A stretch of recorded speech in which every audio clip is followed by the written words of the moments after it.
Saludos mi gente de Boxeo LB. Esta tarde aquí tenemos una invitada especial. Aquí yo, Coach Rosario, llevaré a cabo la entrevista con nada menos a Jaison Vegas Vincent. Jaison Vegas Vincent, welcome to Boxeo LB. Thank you for having us here at Uprising MMA.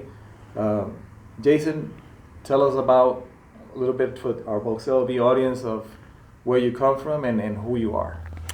Hey guys, well thank you for having me, Coach Julio and Abel. Appreciate the time and visiting me at my gym here at Uprising MMA. But a little bit about me. Born and raised here in Las Vegas, Nevada. I'm 47 years old.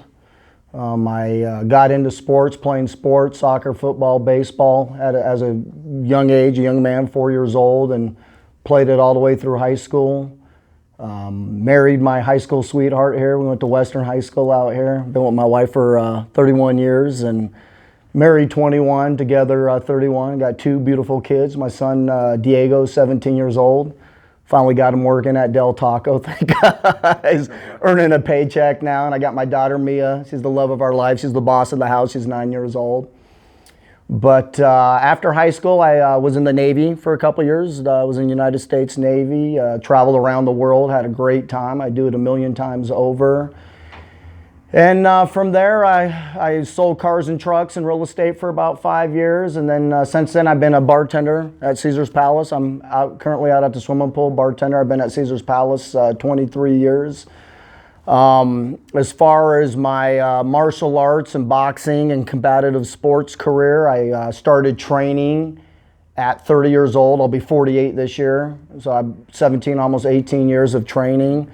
I started off kind of with kickboxing and Muay Thai and judo and jiu-jitsu, and got into taekwondo and Filipino martial arts. I've been boxing for about 10 or 11, 12 years now, steadily. And then I've been a competitor, competing for the last 3 or 4 years. I took my first fight at 44 years old. So remember that's when this was born. Correct. So I fought on one of the Fights of Fury shows. Coach Ramon Montano, thanks for the opportunity, was at the Westgate Hotel, and I fought a game opponent. He had a little more. He was a little more seasoned than I am competitively, and I was able to squeak out a unanimous decision, and I'm very grateful for that. But besides that, when I kind of started concentrating on boxing full time, I became a USA Boxing coach. Thanks to Coach Ramon and you encouraged me to do that, and then you called me up one day and said, "Hey, Jaison, there's the Roy Jones boxing tournament at UNLV at the Thomas & Mack Center, and they're having a free officiating clinic. Let's go do it." And I'm like, "Oh, I'm a boxer and a coach." And you're like, "Come on, let's do it. Let's go learn something new and kind of spread our wings and learn some stuff." And you talked me into it. You talked me into it here, and that kind of launched a whole different avenue for me. So this is a Coaching USA Boxing Passbook, and then I got my Officiating USA Boxing Passbook here, and then I got my Masters Boxing Division. This is the one where you get punched in the face right here, the yellow one, the old man passbook here. But I was able to work many events as a USA Boxing official here locally. I've also been able to do regional events and national events in Mesquite, Nevada, the Golden Gloves, the Junior Golden Gloves. I was able to work the Western qualifying tournament, Olympic qualifying event up in Reno, Nevada. And then about a year and a half ago, I went to Oxnard, Ventura and Oxnard, and I worked the Last Chance qualifier event for USA Boxing. And I was able to upgrade on my coach level. I was able to go to bronze level coach or level 2 coaching. Took the class there and elevated up to level 2. And then last year, I was able to level up to level 2 as an official. So I've worked over 50 plus, maybe 60 events as either a coach, a boxer, a competitor, or an official. So very grateful. A lot of knowledge. Learned a lot. Met a lot of cool people. When you finally made that leap to boxing, what made you make the leap to boxing from martial arts? You know what? It just kind of fit. You know, that's a good question. It just kind of fit. I love being a competitor. I love learning, whether it's self-defense or the knowledge of the rules or coaching people. But I'll be honest with you, I'll give a shout out. The person that really introduced it to me and made me kind of really fall in love with the sport of boxing. I always loved boxing growing up. Boom Boom Mancini, Marvin Hagler, Mike Tyson. You know, even this event right here, Holmes versus Cooney at Caesar's Palace. I remember my dad and my mom working that event. My dad worked in the engineering shop. My mom was a cocktail waitress there, and they would bring me these posters home. And so we, you know, we had HBO, we had Showtime growing up. It was already a culture. It was already a culture in our family. You know, my grandparents grew up in New York. My grandma grew up in New York back in the 40s and 50s, and she was a boxing fan. And obviously my parents worked in the casino, so they kind of rubbed elbows with them. But we were kind of a boxing family watching it. You know, ABC, The Wild World of Sports with Howard Cosell and Muhammad Ali and all them. But something you already was having as you were growing up at home. And at home, we always had a pair of boxing gloves laying around the house, and the kids would go out in the front yard and, you know, throw down a little bit. Or if you had a little, I guess, scuff out in the neighborhood, we'd get the gloves on. I always was into, I guess I was always into fighting guys. You know, not that I was a mean kid. I was very compassionate, and, you know, but I was a smaller kid growing up, and there was a lot of bullying. I guess a good recipe for making a good fighter. I had dad issues. You know, I had some anger issues, and dad. Like we all know, many fighters do have that. Yeah, and I still do, and that's still, even though I'm an older guy now, and I've grown up and traveled and married and had kids and all that. You know, I have an event, and win, lose, or draw, you're just a winner by getting in the ring. But after the fight's over, you're like, man, I don't want to get punched in the face anymore, and I don't want to take that abuse anymore. And then a month or two goes by, and you're like, well, it wasn't that bad. And then a year goes by, and you're like, okay, I'm ready to get back in the ring again. You know, there's something still left in the oven there to get out. I got to empty my gas tank. But what do you think, Jason? What do you think is it about boxers, competitors, that even though they'll go through a match or a war, and you say, okay, you know, I might have enough, but something comes back and burns you or stings you and says, hey, I still want to do more in the ring. What do you think it is? What do you think it is? Because it happens to boxers, it happens to coaches. In your perspective, in your opinion, what do you think it is? It keeps bringing you back, and, you know, it's just something in you. You know, whether it was the environment you grew up in, or, you know, I see guys that had great upbringings but just have that competitive spirit. So I just think it's something in you. You know, you see guys like now, Mike Tyson, you know, coming back, and Roy. It's just, you know, and I get it. You know, before I'd be like, oh, why are these guys doing it? And people are like, oh, that's, you know, that's, I don't want to say garbage, but, you know, let's show the real fighters. And that's important, showing the current up-to-date fighters. But, you know, it's hard to leave you. And when it might leave you for a little bit, and then it comes back. Right. And, you know, some people might want the money or the fame or the lights or whatever, but some people just want to go in and test themselves. Yeah. And I don't know if it's just the nature of the beast or what it is, but for me I like testing myself, even though I'm way older and way slower now. And I watch my videos and stuff, I'm like, oh my God, is that what I look like? But I just want to get in there and compete. Right.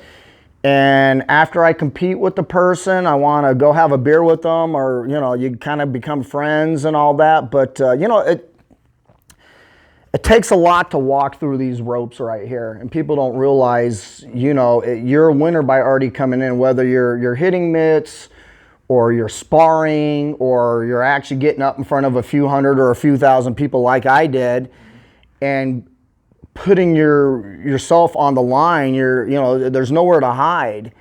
And it's a huge challenge. In the week before, the days before, you're uptight and you're scared and you're not eating. But it's conquering that hill, and it's a huge hill to conquer. And a lot of people don't understand it. And it's hard. It's like a woman trying to explain giving birth. You know, you just you don't know till you know. Right. So you go through those motions. And I understand why Roy Jones and Mike Tyson, they want to, you know, yeah, money and exposure, but they want to prove to themselves again. What would you say to those who like boxing, for the youth, these young men and women, and they may be afraid to enter a gym, or, you know, much less enter a ring? What would you say to kids who are inspired by athletes such as yourself and others that made the leap, made that jump to come into boxing?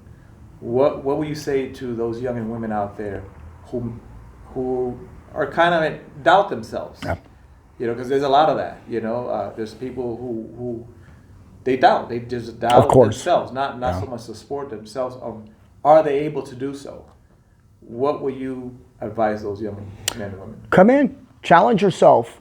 You know, it's can be very scary and intimidating walking into a gym, whether it's a taekwondo gym or jiu-jitsu gym or a boxing gym. Even me, been growing up in this town and been training, competing for 17, 18 years.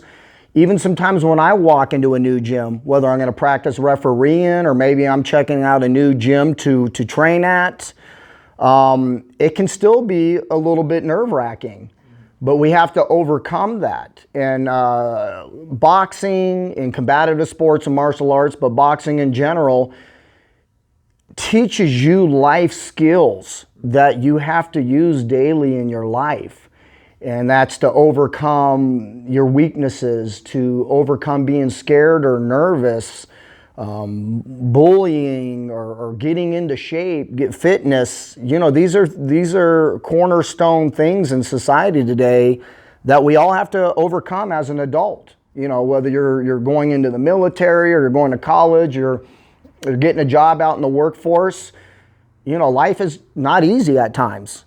And boxing and fitness and combative sports is a great outlet to get into shape, build confidence in yourself, learn self-defense, and grow as a person, and have confidence in yourself. All that happens right here in this gym. Does not mean you have to compete, doesn't mean you have to spar.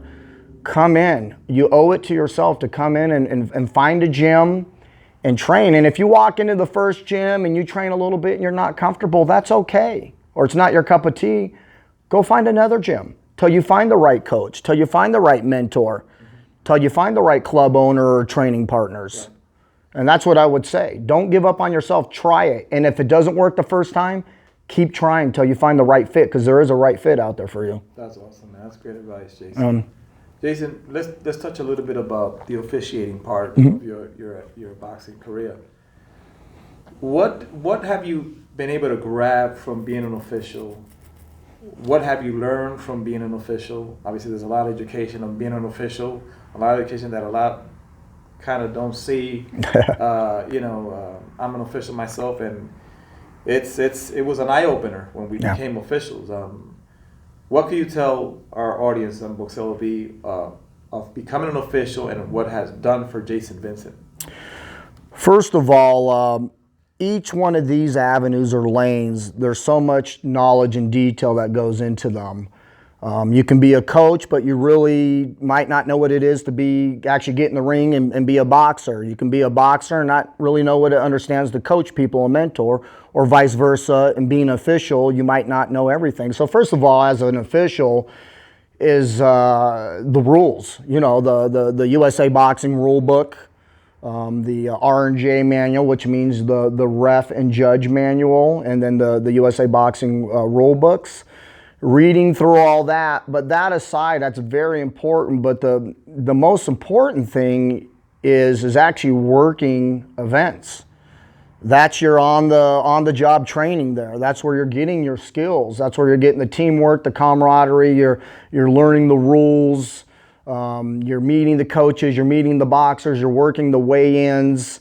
Eventually, when you work up to a certain level and you can go to regional, state, and then regional and national events, you're networking and learning. You're always learning. You're learning from everybody. You know, you start out at the glove table, you work your way up to the timekeeper and the bell. You get in as a judge. Eventually, if you want to work up and start practicing, and you have reached a level to start refereeing, which is the for me, that's the apex, is being a referee or the manager of the bout. You know, the superintendent or the manager of the bout. But the referee, you got to know what everybody's doing. You gotta know what the glove table's doing when the boxer gets in and their attire and the right gloves. Overall, you got to know the timekeeper's job. You got to know what the judge's job is. You got to be aware of, you know, even before the bout, what's going on, the ring, the status of the ring. Even before that, the weigh-ins. You know, is everybody on weight and everybody, you know, ready to go? But a lot of folks don't know how much detail there's into being an official. A lot. And as we all know, without officials, there is no event. You know, it's something that is sometimes, I believe, it's get overlooked as far as officials. You know, officials have to learn so much and deal with a lot of detail that goes into one event. Yeah. You know, it's a lot of work for those who don't understand. Those guys that are just wearing a white shirt, no, they go through a lot of stuff to be there and be able to make that event happen. Again, without officials, there is no event for boxing, especially obviously in amateur boxing. We have the pro level, but that's another thing. But there's a lot of training that goes into it. Not only our seminars that we have, and you picking up the rule book, but you practicing on your own. You're going to local gyms and practicing timekeeping or judging or getting in the ring and practice refereeing. You have to stay current. It's almost like being a school teacher or something. It's continuous education all the time. And just real quick, I want to make just a pitch. It's kind of a recruiting pitch I always do when I get interviewed. We need good people in USA Boxing. You know, we need the parents, the team moms, the tias, the tios, the aunts, the uncles, whoever, the neighbors, to learn how to be a coach. Find yourself a gym and get someone to mentor you where you can slowly work your way up and be a coach. We definitely need to recruit USA Boxing officials. And it's not as hard as everybody says. We get you in and we get you trained up and get you going. We definitely need the moms and dads and the aunts and uncles and everybody out there to consider becoming a USA Boxing officials. And we really are in dire need of female officials to do the weigh-ins. When we have female boxers, we have to have a female official there to weigh them in and all that. So that's a pitch I always like to make when I'm getting interviewed or I have a chance to promote. We definitely need coaches and definitely need USA Boxing officials. We'd be very grateful. If you have any questions on that, you can hit me or Boxio LV or anybody up, and I'll be more than happy to answer your questions or point you in the right direction. Thank you for that, Jason. That's important. Like I said, without officials, there is no boxing events. Jason, let's touch a little bit of what Jason is doing currently. Yeah. We've seen that you've been recently very active with the Masters division. Yeah. Tell us a little bit about that. Tell us how that's going, and tell us what's the future with the Master division. The Master division. Man, is really, I guess when you get into this, you kind of find your niche and, you know, are you a coach or are you an official or are you, you know, a boxer? Do you want to promote events? Do you want to do media? So I've been doing this for a few years now, and I think I've kind of sort of found my niche, or even though I'll participate in all these, but the Master Boxing division. So for people out there that don't know, a Master Boxer is a male or a female athlete, a boxer that's the age of 35 years and older. So I just worked an event in Houston, Texas with Coach Manny Fernandez. We had an event out there last weekend. We had a great time. It was our first Masters event. I don't want to say post-COVID, but post-COVID. You know, we were shut down like everybody else for a year and a half. So I think we had about 90 masters compete. I think we had a few guys in their 60s or even 70s. So anytime I think, oh, I'm 38 or 48 years old or whatever, you know, there's people in their 60s and 70s competing. So something a little bit about masters. It's a little bit different than a regular younger athlete. Our rounds are 2 minutes or less. So at this tournament, our rounds were a minute long. We wear 16-ounce gloves instead of 10 or 12s, and we have 16-ounce headgear, which we get through Title Boxing. They sell really nice Masters headgear. So that's what I did last week. Like I said, just like amateur boxing, we're just starting to get going. We do have an event coming up here in the middle of September. I believe it's the 10th through the 12th here in Las Vegas. I have the Master Boxing Tournament coming up here. It's going to be at the Dula Center right by downtown Las Vegas there, so we're very excited for that. I believe we have somewhere around 160, 180 competitors. We're going to have 2 boxing rings at this one. This is huge. 2 boxing rings for Masters Boxing. And then we have one up coming up in Los Angeles the second week of October there in Los Angeles. And then as far as that goes, that's what I have coming up. We do have an event coming up here at Richard Steele's here next month that I will hopefully participate in as an official. It's a 2-day event coming up, and that'll be next month. We just had our test event at Richard Steele's last week, and what I mean by test event is for boxing to get open back up, amateur boxing to get open back up here in Las Vegas, you have to have a test event first. And then once you get that completed and out of the way, then you have to have a regular event. And then once you get that completed and out of the way, and then you can start having tournaments and open up. So we had our test event last week, marked that off the list. Richard Steele's next month, 2-day event. We'll mark that off the list, and then we'll be up and running. Besides that, with the Masters, we had an event for Boston. We're going to postpone that, I think, till later this year or the end of next year. Nothing else confirmed or solid. We do have another event in Texas in October back in Houston, which I might be heading down for that, hopefully. And then I'm working on, we're going to try to see if we can maybe have an event in San Diego. Nothing's official, just kind of preliminary behind the scenes, working with the LBC down there and 1 or 2 of the gyms down there, and see if we can get an end of the year warm weathered tournament in San Diego, or maybe the beginning of next year, but that's nothing official yet. That's awesome. There's a lot of action going to be happening pretty soon. Yeah. Jaison, it looks like before this interview you told us a little bit about coming back to almost home, Uprising MMA. What made you come back to kind of your, I don't want to say beginning gym, but you know, it's in your roots of being in this gym, you have a history here. What made you come back to Uprising MMA? A few things. I was kind of in between gyms, obviously, because of COVID. And I go back with these guys, I want to say at least 10 years. Coach, I was going to mention him earlier. I was going to give a shout out to Coach Jose Gonzalez. He was my first boxing coach that made me kind of really fall in love with the sport of boxing, where I want to participate in it as far as a coach or a competitor or even an official. He's the one that kind of lit the fire. So Coach Jose Gonzalez, he was national champ at UNLV. They won the national championship the year he was there, and he was actually fighter of the year too. He has a nice belt.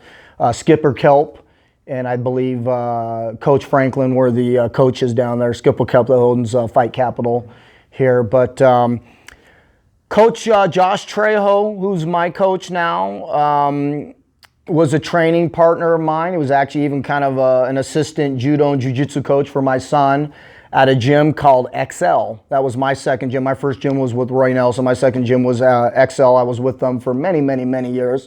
And that's where I met Coach Luis Hernandez, who's the owner of Uprising MMA here. Great coach. Like I said, I've known him for at least 10 years or more. And then Coach Josh Trejo is, I believe, 31 years old now. So when I met him, he was 19 or 20. He was just he's still a young buck, but very experienced coach. He's learned so much in the 10 years, 11 years he's been doing this. He's Muay Thai certified through the Fight Capital there, with Jonathan Ballgame, and he's actually gone over to Thailand and done their training over there, and gotten certified. I believe he has 10 or 11 amateur fights, Muay Thai and USA boxing fights. I think he's going to do one more and then go pro. And he's very knowledgeable. He understands martial arts and boxing. He understands how the body moves, and he's got a different view. He does have a lot of old school in him, but he has a new way of training and approaching things too, which I like. He's very open-minded. So we see you be active now here. Are you training to get back in the ring? Are you training for a rematch? Are you training? We know you train, but it looks like you picking up your intensity on your training. I am. I was waiting to get both my COVID shots. I got to lose 20 pounds. I'm 180 pounds now. I trained all through the pandemic. I definitely trained all through the pandemic at home. I have a heavy bag in my garage and jump rope and all that stuff. But I am getting back into it. I'm here with Josh right now. I'm actually getting ready to add some jiu-jitsu at the Fight Capital into my training. And I would like to fight again before the end of the year. So I got plenty of time. I've been with Josh now for almost 2 months. We just started some light sparring and contact last week, so I'm getting used to getting punched in the face again. But yeah, I would like to compete again before the end of the year. I don't know what event. Hopefully with Coach Ramon Montano at Fights of Fury. I'd like to come back to that. I love that event, and I'd like to do that. As far as a rematch goes, if my opponent, JoJo, wants a rematch, I would honor that. But I'd be honest with you, I would like to spar with him, use him as a sparring partner. JoJo, if I could use you, you'd be a great sparring partner. If you want to. JoJo, you got an invite to be sparring with Vegas Vincent. Yeah, I've offered him before, so I would love to train each of us, build each other up, and maybe he take a match. And I'd like to fight. I'd like to box someone I don't know. I think fighting JoJo or boxing JoJo was great. He definitely had the experience on me, and if he wanted a rematch, I'd honor it. But I'd like to fight someone that I don't know, and then we can hug and kiss afterwards. And I'm in there. I'm in there to fight. To all those who don't know, you and JoJo were friends when you got in the ring. Yes, a lot of people don't know that, but we knew each other before and trained a little bit and all that. So, but yeah, so that's it. So yeah, I definitely got the competitive beast burning again, and I want to let the monster out, the animal out again, and get in there and compete. Jaison, real quick to finalize our interview, we see that you have your title stuff here, and who do you want to thank, and who do you want to give a shout out to, and also what pages you would like our audience, Boxeo LV, to follow, and any other news that you want to put out. Yep. Absolutely. To our audience, Boxeo LV, and this is, and I hope it's not the last time, it's the first time, but correct. I hope it's not the last, and we want to thank you and Uprising MMA for having us, and the floor is yours. I appreciate you guys coming out. Thank you for the opportunity and promoting the gym. That means a lot to me. But first and foremost, I want to thank my family, my wife. I've been with her for 31 years. My kids, they travel with me to events. They when I'm out training or doing stuff, I'm not with them. When I'm getting punched in the face, they got the tears rolling down their face, and they got to deal with it too. So I want to thank them first. But yeah, listen, Coach Manny Fernandez has been a huge influence on me. The Masters Boxing Division, you can get them on Instagram or on Facebook. There's the Master Boxing Division page. I want to thank Douglas Ward from Title. Title here, and Title here. Has been so generous to the boxing community in general. But gosh, to the Masters Boxing Division, the guy's been, I don't want to use the word saint, but he's been very, very generous, and we're all very grateful. And he definitely deserves a shot out there. It's very important. Coach Julio, I want to thank you. You've pushed me when I've needed to be pushed. You've been a good friend. Even though we've been brothers at times and had our differences and our arguments, and no one sees eye to eye ever. But you've made me aware of my weaknesses and faults sometimes, and pushed me when I needed a push. And a lot of this wouldn't be here. A lot of Vegas Vincent or West Vegas Vincent wouldn't have been possible if it wasn't for this guy right here. Coach Ramon Montano, who got me my first shot as a coach, and he encouraged me to get my red book, my pass book. And he gave me an opportunity to fight at his event, Fights of Fury, so I can't wait till those come back. So I'm very grateful for him. Very grateful for my first boxing coach, Coach Jose Gonzalez, like I said. Very grateful for the guys here at Uprising MMA, Coach Luis Hernandez, who's the owner of Uprising MMA, and Coach Josh Trejo. And just everybody in the Las Vegas boxing community. I could sit here all day long. Gil Martinez, Steve Bowe, Jason Gallegos, Percy Pride. I'm forgetting people, the Berries, Coach Pat Berry and Don Berry. There's just so many people to thank and so many people I've learned from. The officiating crew, my teammates with the USA Boxing officials, all my fellow coaches. Man, I could go on all day long. And Jason, where could they follow? What's your social media platforms and other social media platforms that you want people to follow? Yeah. As far as Jaison Vincent was. You can hit me up on Instagram. It's West Vegas Vincent, northeast, southwest, West Vegas Vincent. I grew up on the west side of Vegas here, Western High School. Warriors, baby. I'm also on Facebook. It's Jaison Vincent. It's a picture of me at the weigh-ins with Stephan Bonner right there from the UFC. And with NV amateur boxing pages on Instagram and Facebook, Master Boxing Division on Facebook and also on Instagram. And those are the main ones there. Obviously, Boxio LV on Facebook, and you can't forget that Boxio LV on Facebook and Instagram.